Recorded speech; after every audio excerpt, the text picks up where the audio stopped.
wie ihr wisst, war ich ja am Wochenende in Madrid bei den Regional Finals, also praktisch bei so einer Foot-Europameisterschaft.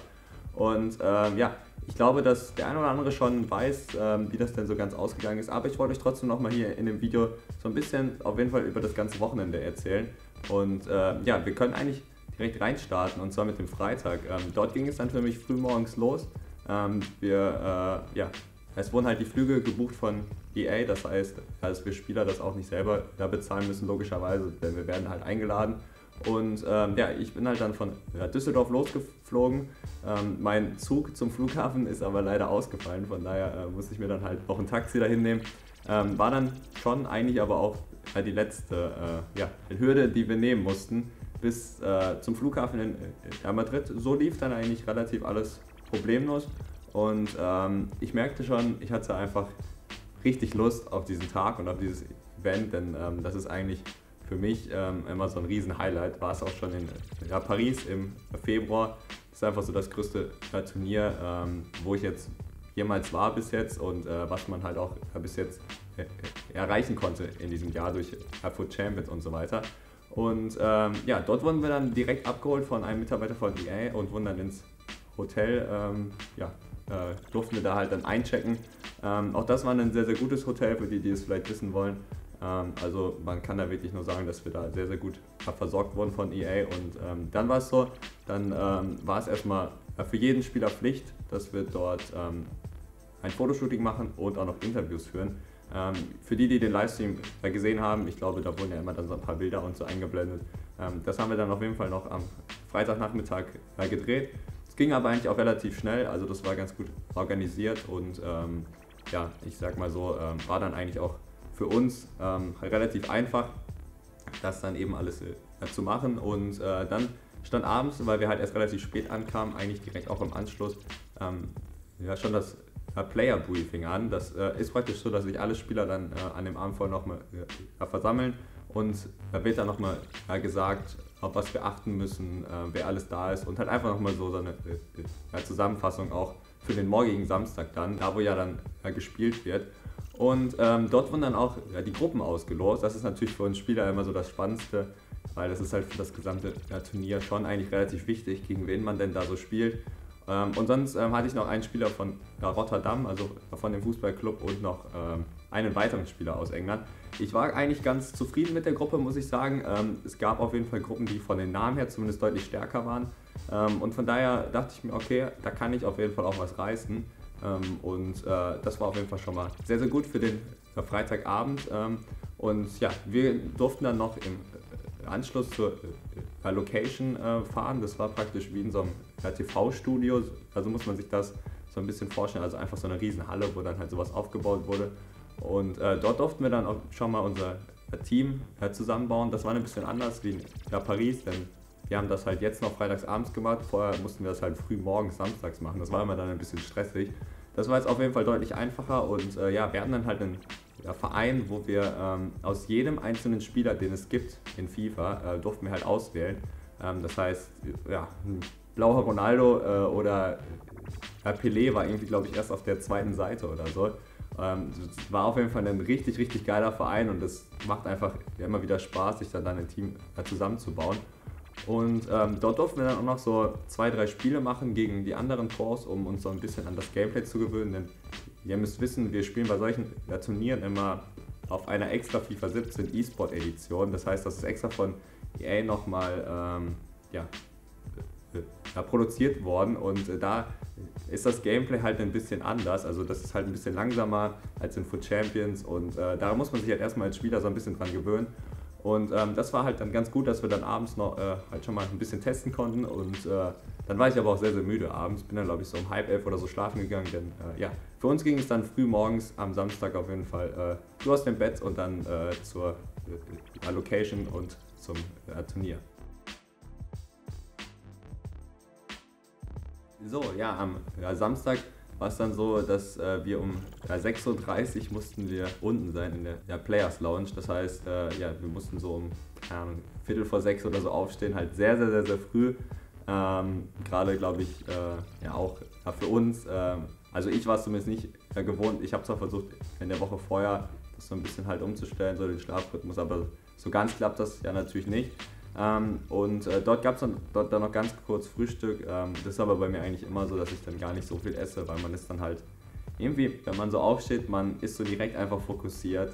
Das ist auch schwierig so zu erklären, aber ich bin dann auch nicht jemand, der sich dann noch großartig voll mit irgendwie unterhält oder so, sondern ich höre dann einfach gerne Musik und dann setze ich mich dahin und dann esse ich halt nur noch dann wirklich halt eine Kleinigkeit und warte eigentlich nur darauf, bis ich dann endlich spielen kann. Und dann war es halt so, dass wir halt dann da wieder hingefahren sind zur Location wir durften dann dort nochmal ein weiteres Testspiel machen, bevor der Stream dann halt gestartet ist. Da habe ich dann gegen den Spieler von Monaco gespielt und habe dort dann 3-1 gewonnen. Und ich merkte halt, ich bin halt gut drauf, ich habe eigentlich heute einen guten Tag, heute kann wirklich halt was gehen. Also mir hat das Spiel halt richtig Selbstvertrauen gebracht. Dann ging es halt eigentlich auch schon relativ zügig los. Mein erstes Spiel war dann gegen #Harry. Ich habe in Paris gegen ihn mit 1:0 verloren. Auch da war es schon sehr, sehr knapp. Jetzt im Spiel war es so, ich konnte eigentlich in der ersten Halbzeit sehr, sehr, sehr, sehr gut aufspielen. Also ich merkte auch, ich war eigentlich so kaum nervös und ich fühlte mich halt einfach nochmal viel, viel sicherer als zum Beispiel in Paris bei meinem ersten großen Turnier. Ich hatte halt auch einfach, wie schon gesagt, ein sehr gutes Gefühl, dass ich heute wirklich auch was reißen kann. Hab dann früh mit 1:0 geführt, hätte sogar 2:0 führen müssen, meiner Meinung nach, und mit ein bisschen Glück, ich hatte halt 3 gute Chancen, hätte ich auch 3:0 führen können. Wie es dann halt immer so ist, wollte halt nur ein Ball rein. Ich hatte irgendwie, glaube ich, sogar 60% Ballbesitz zu 40. Harry hatte, glaube ich, 1 oder 2 Schüsse. Also es war wirklich ein sehr, sehr guter Auftritt für mich in der ersten Halbzeit. Ich war sehr, sehr zufrieden. Dann in der zweiten Halbzeit hat er aber seine Formation geändert und ich kam darauf nicht so wirklich klar. Er hat dann sehr, sehr gut Druck gemacht und hat dann seine beiden Chancen eiskalt genutzt. So habe ich dann mit 2:1 noch verloren. Das war mal wieder sehr, sehr ärgerlich, denn es war ähnlich wie in Paris. Ich habe halt mein erstes Spiel wieder mit 1:0 geführt und dann noch hergegeben. Das heißt, ich stand halt mit 0 Punkten da. Und was eigentlich ja noch viel schlimmer ist, dass halt mein direkter Konkurrent jetzt gleich 3 Punkte geholt hat, obwohl ich das Spiel eigentlich in der Hand hatte. Das hat mich ziemlich geärgert muss dann auch ganz ehrlich zugeben, im zweiten Spiel hatte ich das auch noch so ein bisschen in meinem Hinterkopf, denn weil das Spiel fing halt direkt nach dem ersten Spiel an. Also wir hatten vielleicht so 2-3 Minuten Pause, das ist eigentlich fast immer so und dort lag ich dann direkt mal nach 10 Minuten 2:0 hinten und dachte mir dann, das kann einfach jetzt hier nicht sein, weil ich wusste halt, dass ich an dem Tag eigentlich sehr, sehr gut spiele. Habe halt das erste ziemlich unglücklich verloren und im zweiten lag ich halt direkt 2:0 hinten. Habe dann meine Formation geändert, also ich habe vorhin in der 4-2-3-1 breit gespielt und habe dann auf die 4-2-2 Raute gestellt und damit habe ich dann direkt auch den Ausgleich gemacht, sogar noch vor der Pause, glaube ich. Also habe dann wirklich richtig gut gespielt mit der Aufstellung, dachte mir so, ja, es läuft wirklich sehr gut. Hätte dann sogar mit ein bisschen Glück auch noch das Spiel gewinnen können. Ich muss sagen, mit dem Punkt musste ich mich in dem Spiel zufrieden geben. Nach einem 0:2 dann noch den Ausgleich zu erzielen. War dann auch nicht ganz so verkehrt und dann stand ich halt nach 2 Spielen mit einem Punkt da. Hatte aber das Glück, dass es so war, dass ich wusste, wenn ich das dritte und letzte Spiel gewinne, dann bin ich sicher in der nächsten Runde. Das heißt, ich hatte eigentlich so mein K.O.-Match, so kann man sagen.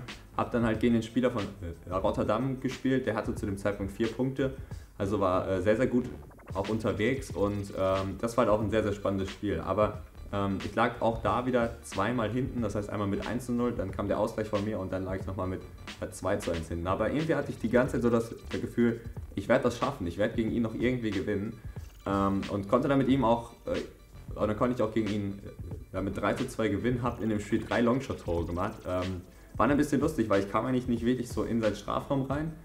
Ich hatte halt immer die Möglichkeit irgendwie drauf zu schießen, weil das hat er halt nie so wirklich sehr gut verteidigt. Und das konnte ich halt dann immer sehr gut sehen. Und wir haben halt auch dann die Spieler, die halt dann die meisten Schüsse aus 20, 30 Metern einfach reinmachen. Und das war auf jeden Fall sehr, sehr wichtig, denn so stand ich dann auch bei 4 Punkten und das war dann so schlussendlich, dass alle 4 Spieler aus der Gruppe alle 4 Punkte haben und alle mit einer Tordifferenz von 0 dastanden, denn ich habe das erste Spiel mit einem Tor verloren, dann unentschieden und dann das letzte Spiel mit einem Tor gewonnen und dann war es so, es war praktisch alles gleich, denn jeder hatte mal gegen jeden gewonnen und verloren und. Das heißt, es gab dann halt mehrere Rechnung praktisch. Es war dann erst nicht so ganz klar, wer denn jetzt weiter ist. Ich habe aber die meisten Tore geschossen, ich glaube 6 an der Zahl. Und deswegen war ich dann weiter und sogar auch als Gruppenerster. War dann natürlich auch ein bisschen glücklich, muss man sagen, dass man natürlich mit denselben Punkten dann durchkommt.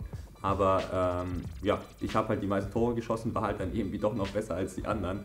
Und war sehr, sehr happy, dass ich auf jeden Fall mal mein Minimalziel erreicht habe. Nämlich wollte unbedingt halt die Gruppenphase überstehen. Ja, und dort habe ich dann in der ersten K.O.-Runde, so wie ich es jetzt mal nenne, gegen Cody gespielt. Ist ja auch ein deutscher Spieler und ich habe gegen ihn vorher schon mal zweimal online gespielt, habe da zweimal gewonnen und ich hatte auch da eigentlich ein sehr gutes Gefühl, dass ich das schaffen kann.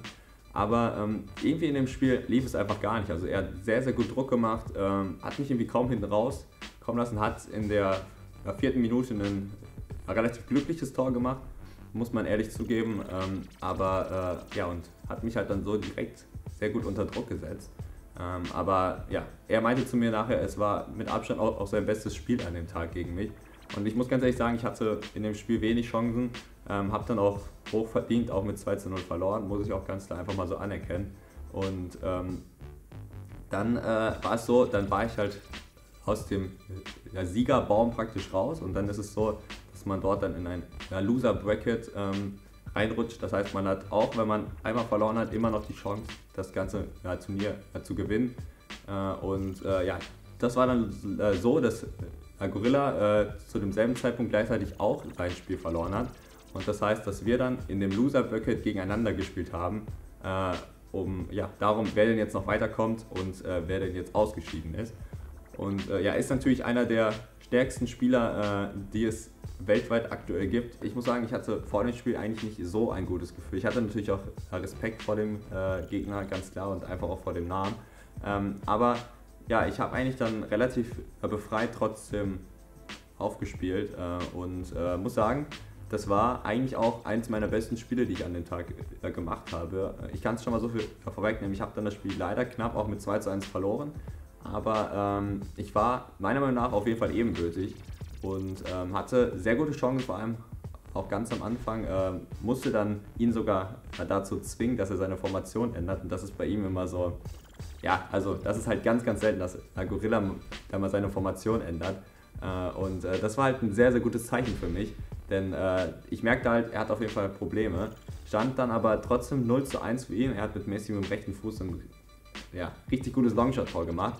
Aber ich hatte davor halt sehr gute Chancen, war gut im Spiel, konnte ihn gut unter Druck setzen und habe dann auch schnell sogar den Ausgleich gemacht. Und ich merkte halt, ja, hier geht wirklich was und er war, glaube ich, auch ein bisschen verunsichert, weil für ihn ging es halt auch um alles. Er musste halt dieses Spiel auch gewinnen, dass er noch weiter drin bleibt. Im Turnier hat ja auch das Spiel davor verloren, also war halt auch ein bisschen unsicher.